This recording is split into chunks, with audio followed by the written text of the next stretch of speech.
Now begins the recitation of the Aletheon, the divine avataric self-revelation of His divine presence, Avatar Adi Da Samraj. This is the divine reality way.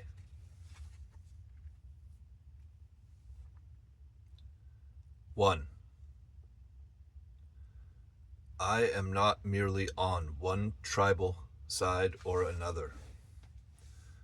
I transcend all, and I include all. My divine avataric revelation teaching is offered to everyone as universal and unique wisdom that cuts through the limitations in everyone without selectivity. I cannot be compartmentalized as a Westerner or as an Easterner, or as a Hindu or as a non-Hindu, or as a Buddhist or as a non-Buddhist, or as a Christian or as a non-Christian, or as a whatever. I am not anything but myself, standing prior to all and all. I am the divine avatar, transcending both East and West. I am the truth of reality itself. I stand prior to all, and I transcend all and all. 2. My description of the 7 stages of life, and in particular of the 6 developmental stages of life, is not only an accounting for how the collective history of the great tradition of humankind can be understood in terms of the historical development of the cultures and practices of the great path of return. My description of the 7 stages of life also reveals how or by what mechanism human beings actually, structurally, and actively function. Human beings are egoically fixed in patterns that are identifiable in terms of the first 6 or developmental stages of life. Every individual exhibits a characteristic psychophysical limit in which his or her life energy is functionally fixed. That psychophysical patterning is ego patterning, in which the key energy associated with the body-mind complex is fixed in certain patterns of organ function and brain function. Each of the 6 developmental stages of life is associated with a particular focus or circuit of brain and organ functions, as I have made clear in my summaries of the 7 stages of life. The particular pattern of organ function and brain function characteristically exhibited by any individual as direct evidence of the stage of life complex by and in which the life energy of the individual is governed, and except in cases of advanced development or otherwise in unique moments of extraordinary life evidence, that governing pattern is generally limited to the evidence of the first 3 stages of life. Therefore, when people act or speak or function in any manner, they inevitably exhibit the patterns of their developmental limitations. When people defend an idea or a tradition or a scientific orientation or a religious orientation, or whatever it may be, they are exhibiting or making use of their own particular psychophysical pattern limitations, and they are otherwise identifying with and attaching themselves to the psychophysical pattern limitations associated with whatever they are defending. My seventh stage revelation teaching is unique in that it stands prior to all of the 6 developmental stages of life. My seventh stage revelation teaching stands prior to all psychophysical patterning, and therefore my seventh stage revelation teaching stands prior to any conditionally based pattern and identity anyone might defend.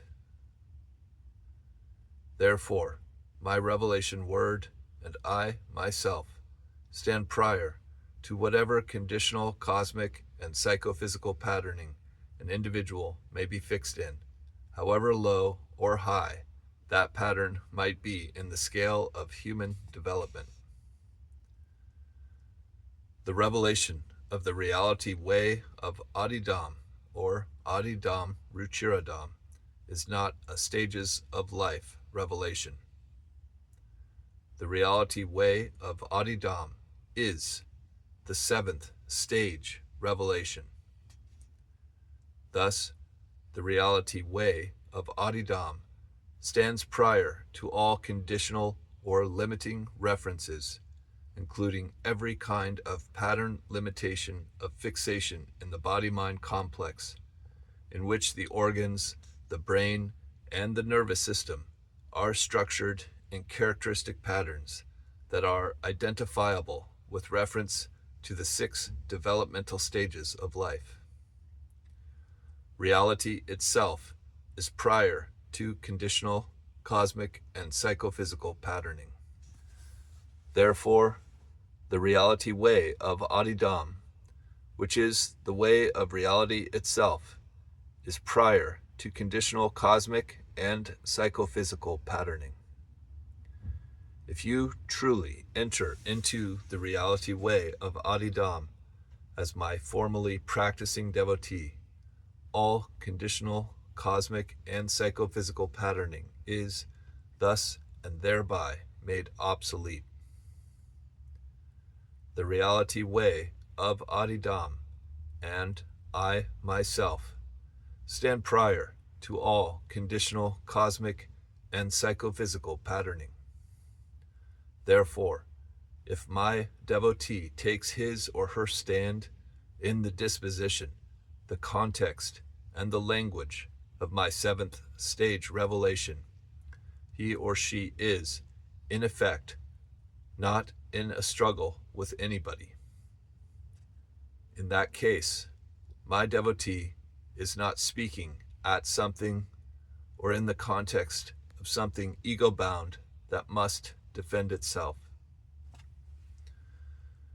The reality way of Adidam is not about criticizing the characteristics of the first 6 stages of life.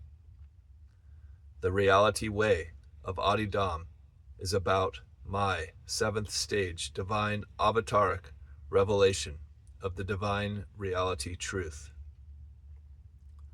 That revelation is not merely an alternative to or in competition with what everyone may be bound up in.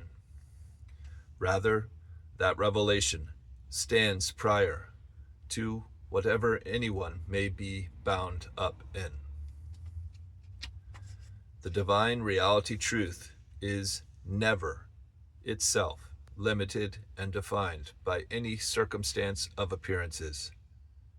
Conditions may experientially and thus conditionally arise and appear, but all experiential appearances are merely apparent modifications of the intrinsically egoless, perfectly indivisible, perfectly acausal, and ever-free divine and transcendental spiritual conscious light that is reality itself. That one conscious light of all and all is reality truth. If apparent conditions are not divinely self-recognized, then they are tacitly granted a power to apparently define the divine reality truth as limited, confined, and motivated by presently arising appearances. if apparent conditions are divinely self-recognized, then that power is not granted to apparent conditions, and the otherwise inevitable struggle with conditions is thus and thereby undermined and vanished at its root. You are tending to live a life of struggle, seeking to attain equilibrium, pleasure, or release, either in the present world or in some other world. However, this struggle is unnecessary if only you will intrinsically, tacitly, in moment-to-moment recognition, responsive, devotional communion with me, transcend, and in that tacit sense, understand the gesture of self-contraction in the apparent field of the body-mind complex and its relations. Such is the necessary, radical, or always at the root, and not mentally proposed or mind-driven and search-oriented self-understanding or intrinsic transcending of psychophysical self-contraction that is always already tacitly and priorly founded in the divine reality truth. It is only when there is the assuming of a limited developmental pattern in the context of the first 6 stages of life and fixed identification with a conditionally patterned self-identity over against the fixed identity pattern of an apparent someone else that conflicts arise. If you simply stand in the context of my 7th stage divine avataric self-revelation of the divine reality truth, then you are not assuming a limited perspective or point of view, and you are not presuming something that people can struggle with. Rather, you are communicating to them that which is prior to their struggle and prior to what they would defend. 3. The only by me revealed and given reality way of Adidam, or Adidam Ruchiradam, is a perfect revelation, free of all limiting associations. The teaching of the reality way of Adidam always and inherently relieves people of whatever they are struggling to defend. The teaching of the reality way of Adidam does not call upon the machinery of defensiveness. The teaching of the reality way of Adidam is not a something over against a something else. The teaching of the reality way of Adidam stands prior to everything so-called else. The teaching of the reality way of Adidam calls upon everyone's tacit sense of that which is truth itself, reality itself, the true and perfect divine. 4. Human beings are characteristically in conflict.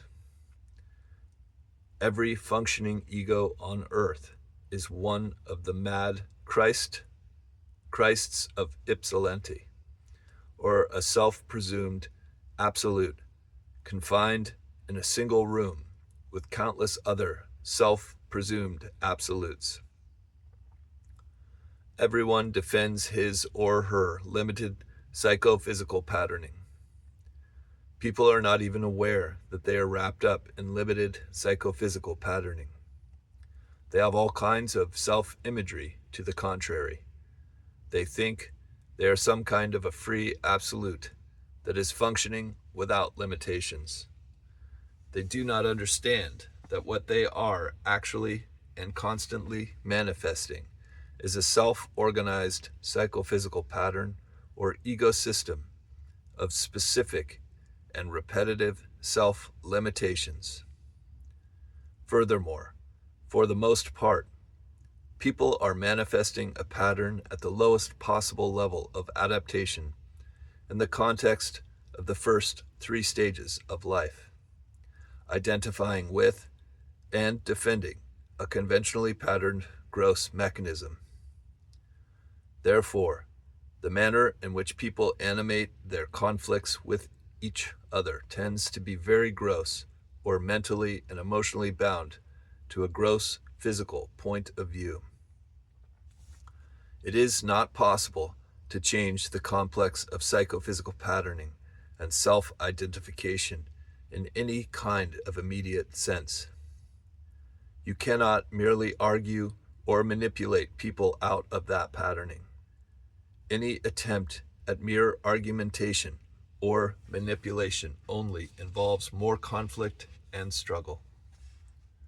To simply speak the divine reality truth is not offensive to anyone, because the divine reality truth is prior to any presumed self-identity.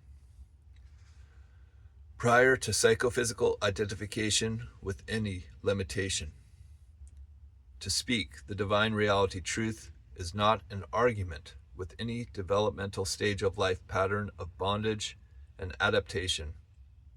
Rather, to speak the divine reality truth is the free communication of that which is prior to all six of the developmental or ego-based and psychophysically defined stages of life.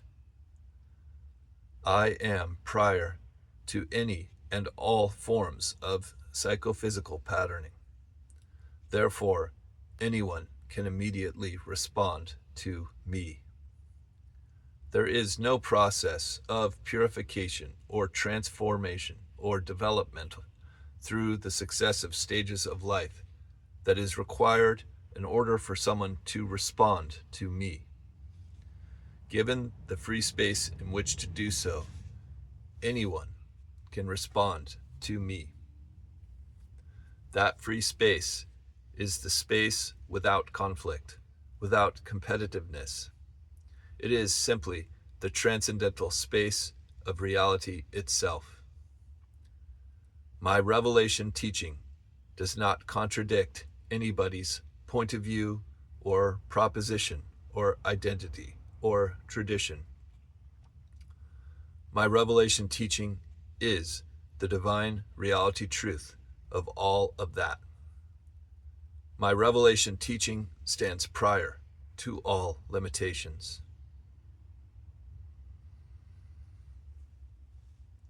5.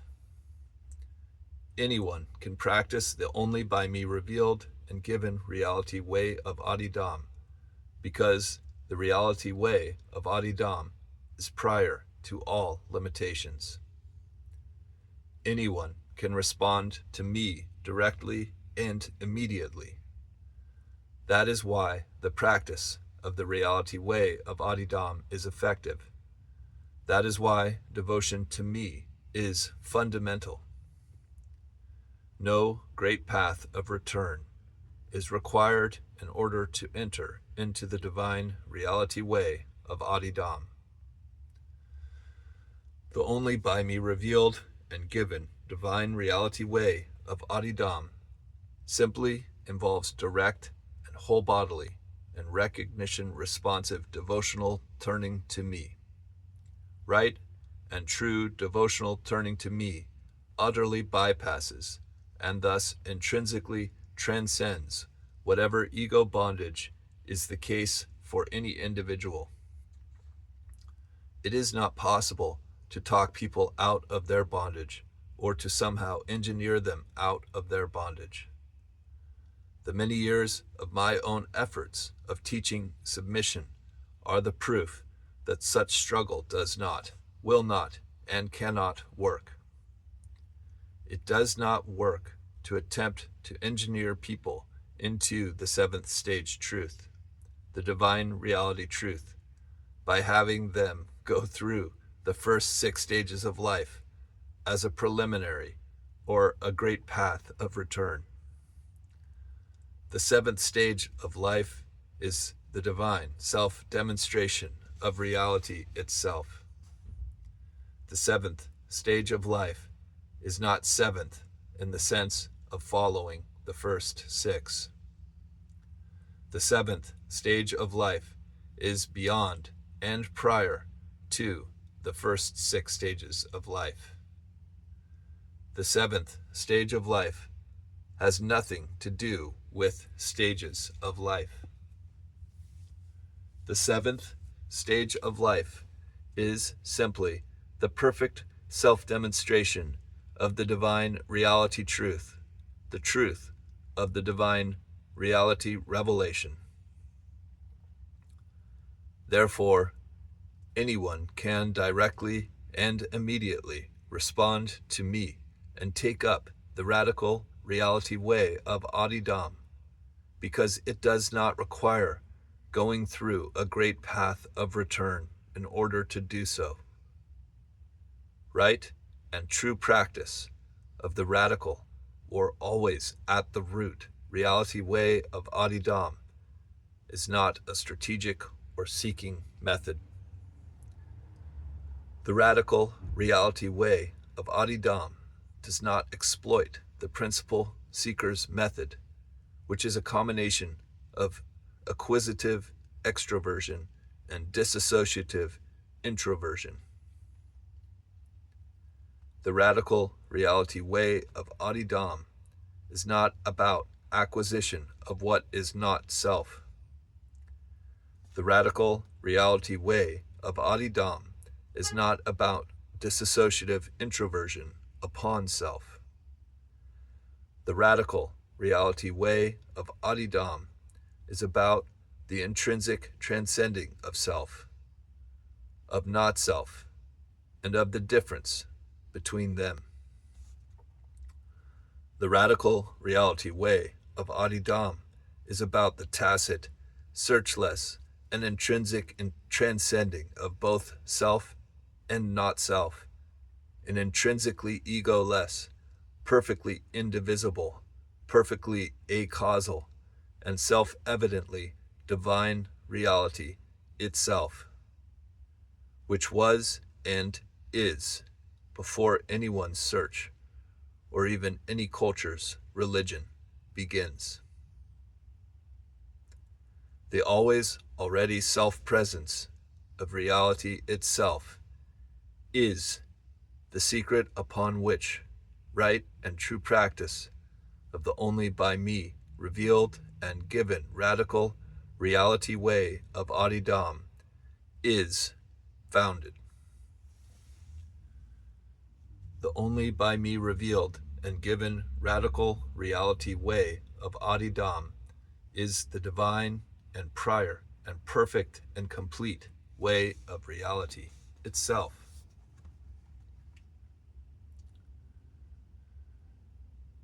Six. Reality itself does not come only at the end of the radical reality way of Adidam. Reality itself is at the beginning of the radical reality way of Adidam. Therefore, reality itself does not require that you first work through a seeking process of evolving your egoic self before intrinsically egoless reality itself is available and accessible as the principle of practice. Reality itself is the divine acausal means of realization and liberation.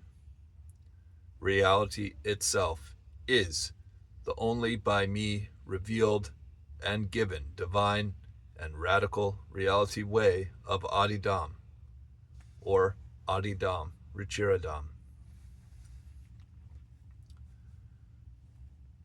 Here ends the recitation of the Aletheon, the divine avataric self-revelation of his divine presence, Avatar Adida Samraj.